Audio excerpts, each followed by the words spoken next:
멸공. 안녕하세요, 우짜라고입니다. 지금 전 세계의 시선이 10월 말 경주에서 열리는 에이펙 정상회의로 모이고 있습니다. 하지만 이번 에이펙 분위기가 심상치 않아요. 미국과 중국은 이미 당일치기로 외교로 일정을 짰고, 한국은 개최국인데도 양쪽 다 한국을 패싱하려는 움직임이 포착됐습니다. 이유가 뭘까요? 바로 이재명 정부의 방향이 이미 친중으로 기울었기 때문입니다.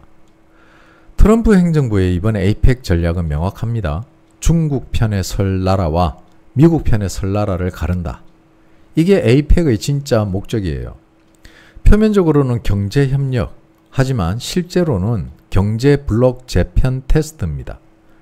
미국은 이미 일본, 호주, 필리핀, 베트남과의 사전 협의를 끝냈고, 이번 경주회의는 누가 끝까지 중국줄을 잡고 있나를 확인하는 자리죠. 그런데 문제는 한국이 그 시험에서 스스로 탈락한 행동을 하고 있다는 겁니다. 중국의 리창 총리가 10월 9일부터 11일까지 북한을 방문합니다. 그 일정이 에이펙 직전이에요.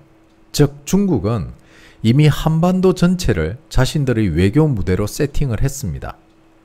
리창이 김정은과 만나고 그 다음 주에 시진핑이 경주로 온다면 그건 한국, 중국, 북한 세 축 연동 쇼를 완성하는 구조가 됩니다. 문제는 이재명 정부가 그 그림을 모르는 척하면서 한중 관계의 새로운 전기 마련 운운했다는 거죠. 이건 외교가 아니라 정치적 굴복입니다. 이미 미국과 중국이 다 짜놓은 판 위에 한국만 자기 의지를 잃은 채 끼워져 있는 거죠.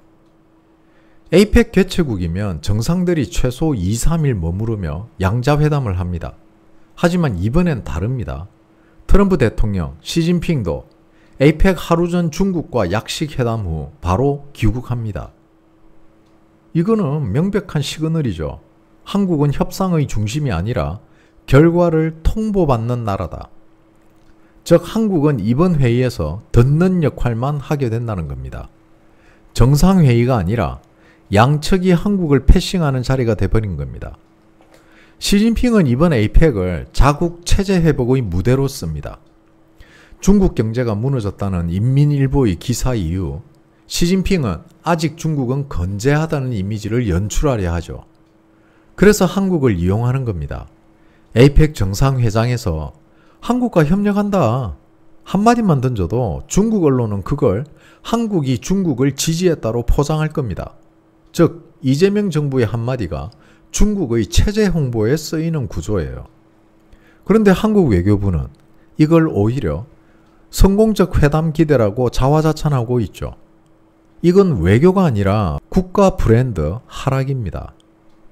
트럼프 행정부는 이미 한국을 불신동맹으로 분류했습니다. 그래서 이번 에이펙에서 한미 정상회담 일정은 없습니다. 그 대신 트럼프 대통령은 중국과 회담을 잡았죠. 이건 명확한 메시지를 이재명 정부에 보내는 겁니다. 한국은 전략 파트너에서 제외됐다. 그런데 이 와중에 한국 정부는 시진핑 주석의 방한을 기정사실화하며 한중 정상회담 가능성이 있다고 홍보합니다. 하지만 현실은 정반대예요. 과연 시진핑이 이재명을 만나줄까요? 못 만납니다. 아니, 안 만나요. 그 이유는 간단합니다. 바로 트럼프 때문입니다. 지금 중국은 트럼프 정부로부터 1조 달러 이상 자산이 묶여 있고 새로운 관세 압박을 피하려고 안간 힘을 쓰고 있습니다. 이런 상황에서 시진핑이 이재명과 사진 한 장 찍는 순간 트럼프의 눈에는 이렇게 보입니다. 야, 중국이 한국을 통해 다시 미국을 흔들려고 그러나? 그건 곧바로 2차 보복 관세로 이어질 수 있다는 거죠. 그래서 시진핑은 절대 이재명을 단독으로 만나지 않을 겁니다. 만나더라도 형식적 악수, 사진 한 장 수준에서 끝나겠죠. 결국 이재명 정부가 말하는 시진핑 방안은 실제로는 존재하지 않는 국내용 정치쇼에 불과하다는 겁니다. 중국도 미국도 이미 한국을 주요 대화 파트너로 보지 않습니다. 이게 이번 에이펙의 냉정한 현실이에요. 이미 신호는 왔습니다. 미국은 한국 화물차 관세를 25%로 인상하고 미 투자펀드의 한국 철수도 가속화하며 이건 단순한 경제 조치가 아니라 정치적 경고죠. 그런데 이재명 정부는 협상문 없어도 될 정도로 협상이 잘 됐다라고 말했습니다. 정부는 경제가 안정적이라고 웃고 있죠. 이건 국민을 상대로 한 집단 최면입니다. 이번 회의에서 한국의 외교부 장관은 왕이 중국 외교부 장관과 40분 통화하며 한중 관계의 새로운 전기 마련을 말했습니다. 그 말 자체가 이미 미국의 눈밖에 났다는 신호예요. APEC은 원래 미중이 서로 견제하는 무대인데 한국은 거기서 중국 대변인 역할을 자처하고 있는 셈이 된 겁니다. 즉 이재명 정부는 중립을 명분으로 삼고 있지만 실제로는 친중 외교의 들러리로 전락했습니다.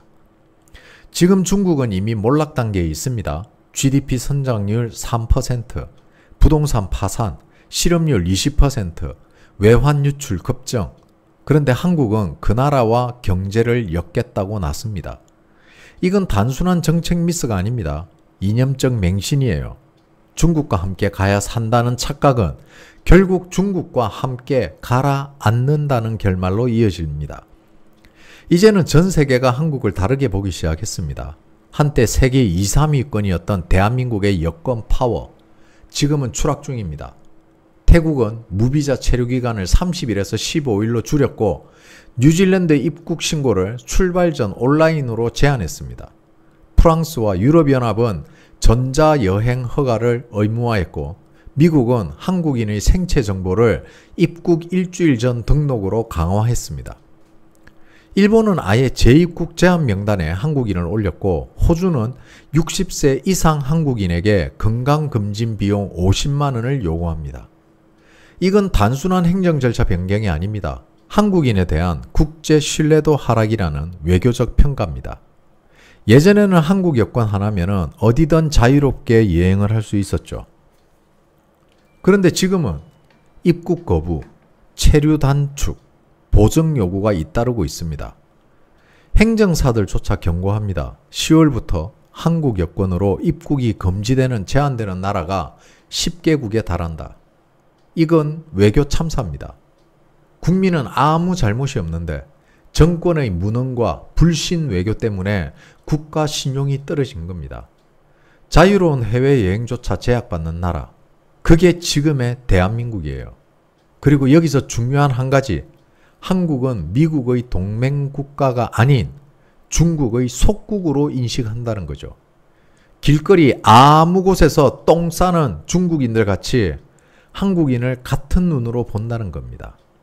왜? 이재명이 중국에 굴복하고 아첨하기 때문이죠. 이재명 정부는 외교 실패를 숨기려 하지만 세상은 이미 반응하고 있습니다.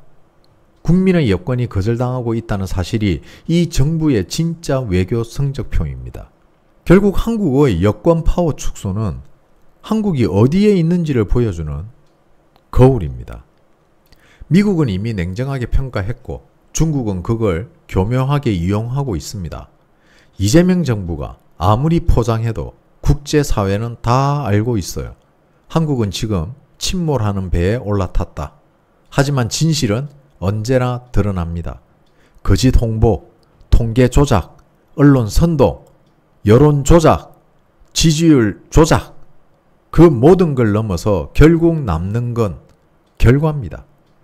APEC이 끝나면 이재명 정부의 외교 성적표가 그 결과를 증명해 줄 겁니다. 멸공